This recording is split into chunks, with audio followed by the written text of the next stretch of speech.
Welcome to International Business News. I am Lekan Onabanjo. The Cuban government has announced it will allow foreign investment in domestic wholesale and retail trade for the first time in 60 years in a move aimed at addressing critical shortages of goods. The decision could also give a boost to the local industry, all without relinquishing state control over foreign trade. Trade Minister Ana Gonzalez says foreign investors would be allowed to fully own Cuban wholesalers for the first time since Fidel Castro's 1959 revolution, while retailers could enter into public-private ventures.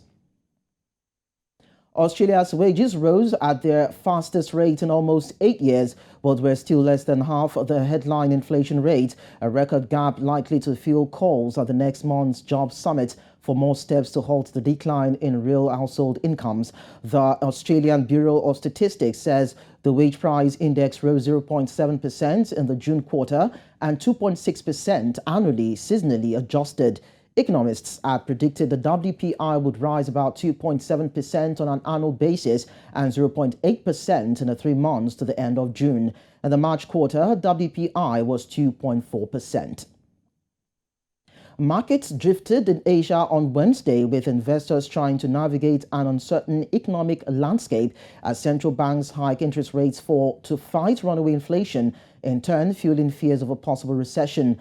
But while officials at the Federal Reserve and its peers are expected to keep tightening monetary policy for the rest of the year, talk is building that they will be able to ease up in 2023 and maybe even cut rates if the pace of price rises comes down. Minutes from the Fed's July meeting will be poured over when they are released later in the day, with investors hoping for some insight into policymakers' thinking and an idea of its plan for next month's gathering. Experts are predicting the biggest jump in the cost of living in the United Kingdom in more than 4 decades, with figures released on Wednesday expected to show inflation soaring across the board. Consumer price index inflation will likely reach 9.8% as diesel and petrol prices rise across the country. The official figures are released by the Office for National Statistics today. Britain has launched a scheme to extend tariff cuts to hundreds of products, such as clothes and food, from developing countries as part of London's post-Brexit efforts to set up systems to replace those run by the European Union. In June, Prime Minister Boris Johnson said he wanted to start a new trade system to reduce costs and simplify rules for 65 developing countries to replace the EU's generalized system of preferences, which applies import duties at reduced rates. Trade Minister Anne-Marie Trevelyan said the developing countries trading scheme would extend tariff cuts to hundreds more of products exported from developing countries.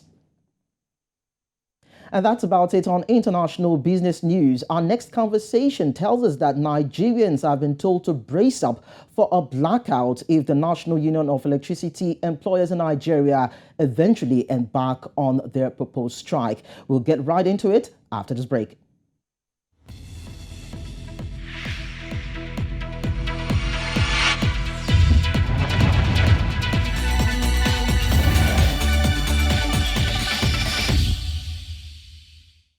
The National Union of Electricity Employees in Nigeria is supposed to begin an indefinite strike today. The strike is meant to put pressure on the government to pay the entitlements owed to former staff of the defunct Power Holding Company of Nigeria. Power supply in Nigeria is incapable of meeting demands, and with numerous grid collapses in recent times and erratic supplies, Nigerians have learned not to depend on power from discos that have taken over the supply side. Power is essential, you would agree with me, for economic activities and, of course, production.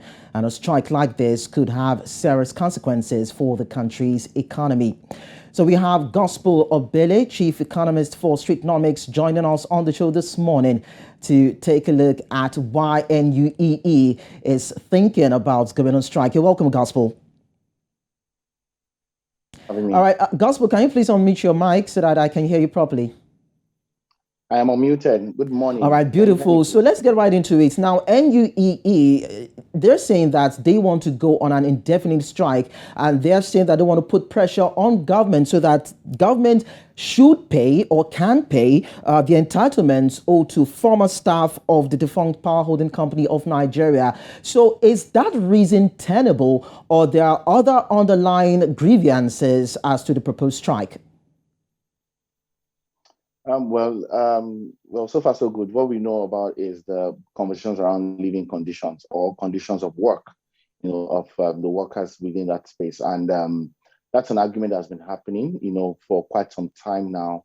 And it's also unfortunate that strike actions are the only ways through which the Nigerian government, or fiscal leadership, listens to the grievances of workers or people who provide utilities and services in that regard. So, in terms of implication, it's going to be a roller coaster because, in my own opinion, I think it's a very wrong time to begin to situate such arguments. Looking at the fact that you have a crippling economy, faced with high cost of living as well as educational strike, to ask a conversation, and also the fact that foreign exchange and all that is crippling deep into the economy. And also the fact that you have elections ahead, coming soon, and its uncertainties as well. So it's just a mix of many events that I think are going to tilt the economy, further worse off, than it is today. All right, so then has there been any explanation on the part of government whatsoever, any reasonable excuse as to why they've not been able to pay the entitlements? None that I've heard of for now. And I mean, like, in many other conversations with regards providing better living conditions or working conditions for public sector workers, it's a lot more complex, as it were, and technically it shouldn't be so difficult, being the fact that there are many leakages points in the economy that can be plugged and funds used for critical, investment, both in terms of human resource and capital resource to scale productivity. But then again, the nature of extractive institutions would be to drag on issues that border heavily on the value of human life and the living or working conditions of its public servants. Many Nigerians live and work on generators, so this may be a normal day for them if the strike goes ahead. Nigeria's nationwide grid has collapsed about 7 times now this year, plunging the entire country into darkness. So what impact would a prolonged strike by electricity workers have on the country and, of course, businesses in the country? I mean, it's really bad to hear that this is almost the 7th time in a row it's happening this year. It shows a lack of value for any form of improvement or productivity for the economy as it were, because power is a core, it's literally the engine room, for things like this. You also have a situation about 60% of Nigerians, all right, both households and businesses depend on PMS to run their lives and businesses on a daily basis. So with the little power you have, once that's taken out, it will now mean that Nigerians will have to depend 100% for PMS. Plus the fact that there's a pending fuel scarcity issue, there's a pending conversation with NNPC, and how all of these narratives may end up crippling the economy further. So we expect that we expect what we call the value chain transfer cost, meaning that once the blackout happens and there's supposed to be 100% reliance on PMS plus the conversation on fuel scarcity, it lead to the increase in production in terms of increase in cost of production, and also increase in the cost of mobility, and that supply chain economics right there would affect or eat deeply into the profits of the average business person or even the productivity of businesses and human capital in the country. And on the cost side of things, you'll see that businesses would begin to transfer the cost per item, to the average consumer, and that may in turn come back again in terms of the impact on cost of living or inflation as the threat. All of these narratives, what I'm trying to say is that all of these narratives, when they go on strike and all of these things, will still find its way back to the cost of living. And that is reinforming the poverty trap narrative for the average Nigerian, meaning that the average Nigerian may not be able to aspire to do more or to undertake more beyond what they are currently dealing with because they are trapped trying to live through the basic necessities on a daily basis. All right. Now, Dr. Suli Abdulaziz, that is the managing director of the Transmission Company of Nigeria, in a statement said that TCN has suspended the promotion exercise. That was also a cause of a controversy, and management has also contacted the Minister of Power for further action on the issue of entitlements. Well, he appealed to the union to call off the strike. So is there any reason why they would, in the first instance, suspend the promotion exercise? Because it seems like it's one of the grievances that NUEE is tabling. And why do we have to get to this point of acrimony before we begin to see any form of solution come up? I think these are issues that are weaving deeply within the fabric of how the civil service works in Nigeria. And when we talk about the civil service reform, it talks about, improving, completely overhauling the process. That means improving how the process works, improving how institutions interact with the agencies, improving how these agencies and institutions itself interact with the end users. All right. So there has to be a comprehensive reform that has to take place for the civil service and all of its affiliated agencies to become productive and efficient within the scheme of things. Now, whether you take out the promotional conversation or not, or whether you go on strike or not, Nigerians will be at the mercy of these old changes at the end of the day.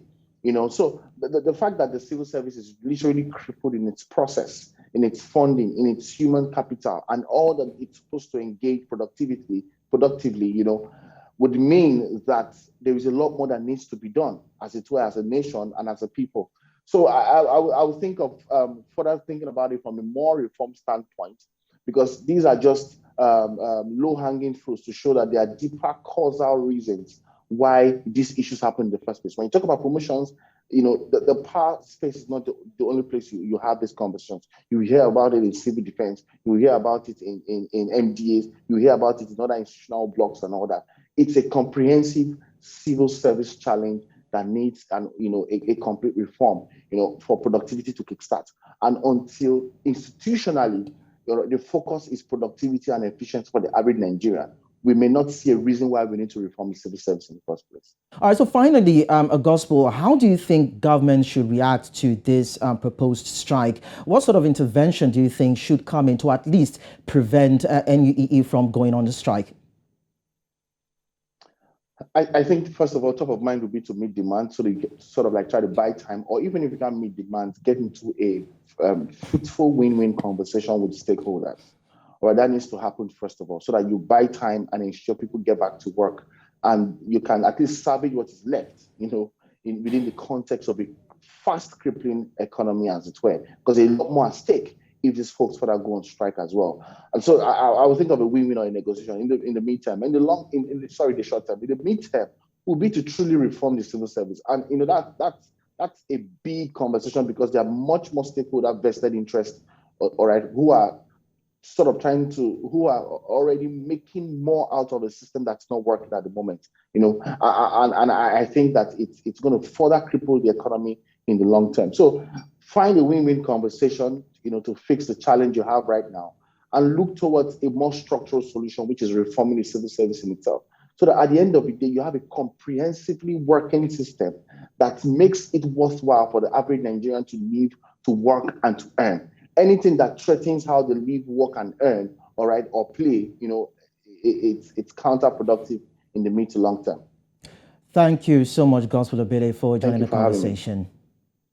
All right, now, with the impending strike, how do you think businesses, companies who rely heavily on power run their operations and survive with prices of petrol and diesel being on the high side? How do you think they would survive? So it's about time that government, just as Obele has said, should come to the table to hold a discussion with the stakeholders, because too many strikes in different sectors of the economy, just as Gospel said, will cripple the economy. So, of course, it's time for the government to stand up and stand strong and see how to put an end to all these acrimonious allegations.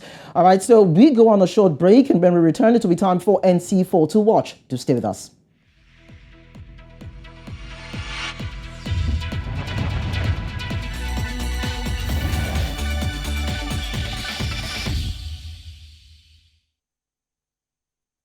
And here are a few stories that we're keeping track of as we wrap things up on Business Edge. Tanzania's economy grew by 5.4% in the first quarter of 2022, despite the spillover effects of the war in Ukraine and lingering impacts of COVID-19. The latest data by the National Bureau of Statistics shows that Tanzania's quarterly GDP was 34.9 trillion Tanzanian shillings in the period from January to March, an increase of 33.1 trillion shillings that was registered during a similar period last year. South African motorists could see the price of petrol and diesel falling sharply by over 2 rand a litre in September on the back of a stronger rand and as international oil prices ease. In a routine release of its mid-month data published on August the 12th, the Central Energy Fund noted that motorists could see the price of 95-octane petrol decrease by 2 rand 60 cents per litre and 93-octane by 2 rand 44 cents per litre.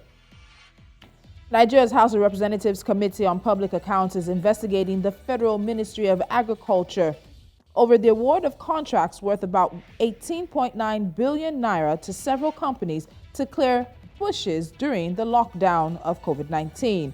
The chairman of the committee, Oluwole Oke, made this known at the investigative hearing in Abuja, and the invited firms were conspicuously absent at the hearing without any reason for their non-appearance. And finally, Egypt's Ministry of Electricity says it aims to collect 50 million Egyptian pounds per month from charging electric vehicles. This includes cars, buses, and trains within the government's direction to reduce carbon dioxide emissions and preserve the environment. It is expected that these targets will be achieved by 2 mechanisms. The first is selling electricity to the private sector, that is the owners of electric vehicle charging units, and getting paid in advance. And the second is to sell electricity directly to EVs. And that's the business we have for you today. Don't forget to follow us on social media. We are at News Central TV. You can also download our mobile app on the App Store and, of course, Google Play Store. You can subscribe to our YouTube channel and make sure you don't miss any of our conversations. And you can, of course, watch us on the platforms we are available. The newest one being DSTV channel 422. Until next time, I'm Tolu Lokwe Adeleru Balogun. Have a fantastic day.